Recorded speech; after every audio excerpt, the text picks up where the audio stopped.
2019 թվականի նոյեմբերի 6-ին քրեական գործն ընդունվել է քննչական կոմիտեի հատկապես կարևոր գործերի քննության գլխավոր վարչություն։ Պետական գույքի կառավարման վարչության եւ Երևանի քաղաքապետարանի պաշտոնատար անձանց կողմից պաշտոնական դիրքի չարաշահմամբ Երևան քաղաքի Աճարյան փողոցի 40 հասցեում գտնվող Երևանի թիվ 16 հատուկ դպրոց պոակի զբաղեցրած 13172 քառակուսի մետր մակերեսով հողատարածքից 3596.8 քառակուսի մետր մակերեսով հողատարածքը ապօրինի առանձնացնելու եւ օտարելու դեպքի առթիվ 2020 թվականի հունիսի 23-ին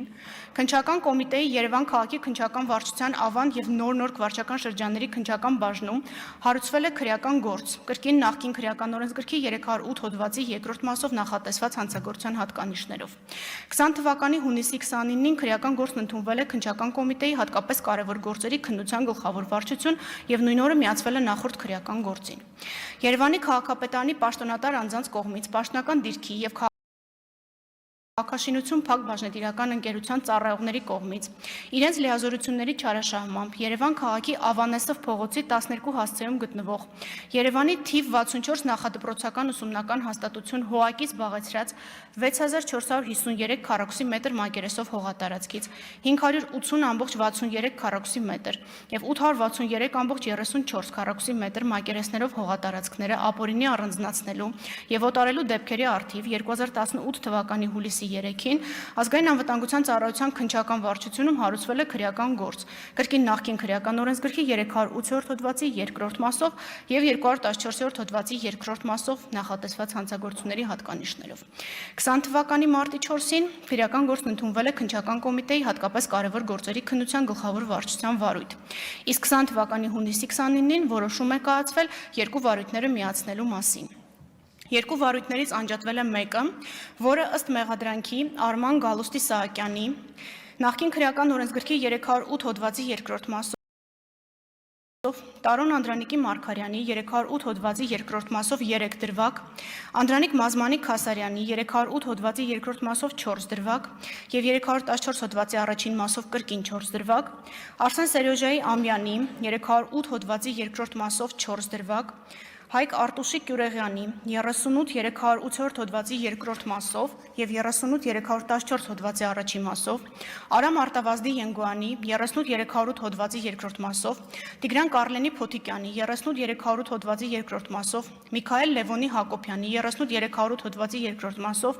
Հայկ Հենրիխի Պետրոսյանի 38-308 հոդվածի երկրորդ մասով 2021 թվականի դեկտեմբերի 30-ին ուղարկվել է դատարան։ Հակակոռուպցիոն դատարանի 2024 թվականի մայիսի 10-ի որոշմամբ Արամ Ենգոյանի նկատմամբ քրեական հետապնդումը դադարեցվել է քրեական դատավարության օրենսգրքի նախկին քրեական դատավարության օրենսգրքի 35 հոդվածի առաջին մասի 6-րդ կետով սահմանված ոչ արդարացնող հիմքով վաղեմության ժամկետն անցած լինելու հիմքով Հակակոռուպցիոն դատարանի 24 թվականի սեպտեմբերի 19-ի որոշմամբ Հայկ Կյուրեղյանի նկատմամբ քրեական հետապնդումը դադարեցվել է կրկին ոչ արդարացնող վաղեմության ժամկետն անցած լինելու հիմքով։ Հակակոռուպցիոն դատարանի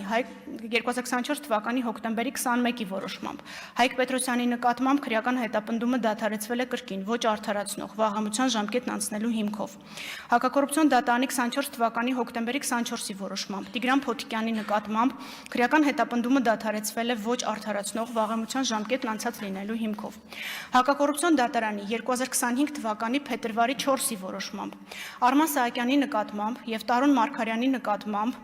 քրեական հետապնդումը կրկին դադարեցվել է քրեական դատավարության օրենսգրքի 35 հոդվածի առաջին մասի 6-րդ կետով սահմանված ոչ արդարացնող վաղեմության ժամկետներն անցնելու հիմքով։ Նշեմ, որ երկու մեղադրյալներն էլ որևէ դիրքորոշում դատարանում չեն հայտնել մեղադրանքի վերաբերյալ։ Մենք ունենք մի մեղադրյալ, որը չի համաձայնվել մեղադրանքի հետ, բայց դատական նիստերի ընթացքում երբևէ չի հնչել մեղադրանքի հետ անհամաձայնություն, հնչել է միջնորդություն, որպեսզի ոչ արդարացնող հիմքով վաղեմության ժամկետն անցած լինելու հիմքով քրեական հետապնդումը դադարեցվի։ Հիմա նաև մի փոքր ավելի հասկանալի կենցաղային լեզվով կփորձեմ բարձրաբանել, թե ինչա տեղի ունեցել այս 3 դպրոցների, 1 դպրոց եւ 2 մանկապարտեզների հետ։ Երևանի քաղաքապետարանի եւ կառավարությանն առընթեր պետական գույքի կառավարման վարչության իրավասու աշխատակիցների կողմից պաշտոնական դիրքը օգտագործելով հանցավոր ճանապարհով ստացված առանձնապես խոշոր չափերով գույքից Բեկնազարյան փողոցի 5 հասցեում գտնվող 185 հանրակրթական դպրոց Պոակի, Աճարյան փողոցի 40 հասցեում գտնվող թիվ 16 հատուկ դպրոց Պոակի, Երևան համայնքի սեփականություն հանդիսացող թիվ 64 նախադպրոցական ուսումնական հաստատություն ՀՈԱԿ-ի զբաղեցրած տարածքներից անհիմն որոշակի մակերեսով հողատարածքների փոխարկում, օրենքի լեզվով կոնվերտացիա կամ փոխանցում իրականացնելու դեպքի առթիվ 24 թվականի դեկտեմբերի 4-ին քննչական կոմիտեի հատկապես կարևոր գործերի քննության գլխավոր վարչությունում նախաձեռնվել է քրեական վարույթ նախկին քրեական օրենսգրքի 190 հոդվածի 3-րդ մասի առաջին եւ 3-րդ կետերով։ Հոդվածը վերաբերում է փողերի լվացմանը։ 2024 թվականի դեկտեմբերի 28-ին որոշում է կայացվել քրեական վարույթը նախկին քրեական վարույթին միացնելու մասին, որից մաս էր անջատվել եւ ուղարկվել էր դատարան։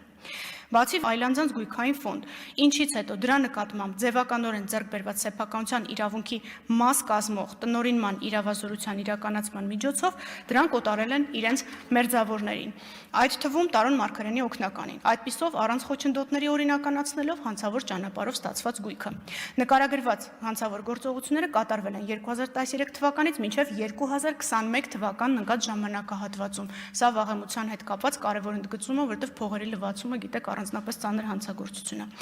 Երևանի քաղաքապետ Տարոն Մարգարյանը նպատակ ունենալով Երևան քաղաքի Աճարյան փողոցի 40 հասցեում գտնվող Երևանի թիվ 16 հատուկ դպրոց Պոակի կողմից զբաղեցրած 13172 քառակուսի մետր մակերեսով հողատարածքից իր մերձավորների համար հանցավոր ճանապարհով ձեռք բերել եւ օրինականացնել հողատարածքներ, Երևանի քաղաքապետարանի պաշտոնատար անձանց հետ նախապես պայմանավորվել է նշված գույքն ապօրինի առանձնացնելու եղանակով նույն սխեմանա դուրս բերել համայնքի գույքային ֆոնդից եւ ներառել Երևանի քաղաքապետարանի գույքային ֆոնդ։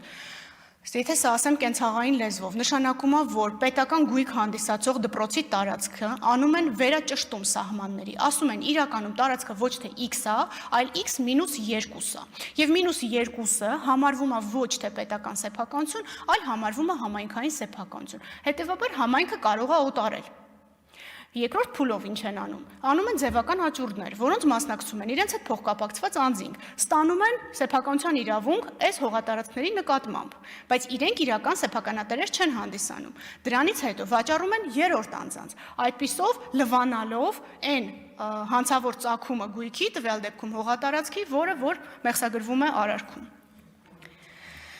6492.9 քառակուսի մետր մակերեսություն նշված գույքն ապօրինի առանձնացնելու եղանակով դուրս բերել համայնքի գույքային ֆոնդից, ներառել Երևանի քաղաքապետարանի գույքային ֆոնդ, այնուհետև ակնհայտ հանցավոր ճանապարհով այն դուրս բերել Երևանի քաղաքապետարանի գույքային ֆոնդից, ձևական ներառել այլ անձանց գույքային ֆոնդ, ինչից հետո դրա նկատմամբ ձևականորեն ձեռք բերված սեփականության իրավունքի մաս կազմող տնօրինման իրավազորության իրականացման միջոցով այն օտարել իր մերձավորներին, այդ թվում Սանիկին։ Այսպիսով առանց խոչընդոտների օրինականացնելով հանցավոր ճանապարհով ձեռք բերված գույքը։ Այս արարքները տեղի են ունեցել 2011-12 թվականների ընթացքում։ Երրորդ դրվագով Տարոն Մարգարյանը նպատակ ունենալով պաշտոնական դիրքն օգտագործելով Երևանի թիվ 64 նախադպրոցական ուսումնական հաստատություն ՀՈԱԿ-ի զբաղեցրած 6492.9 քառակուսի մետր մակերեսով համայնքային սեփականություն հանդիսացող հողամասից իր մերձավոր Սասունիկ Իսրայելյանի համար հանցավոր ճանապարհով ձեռք բերել եւ օրինականացնել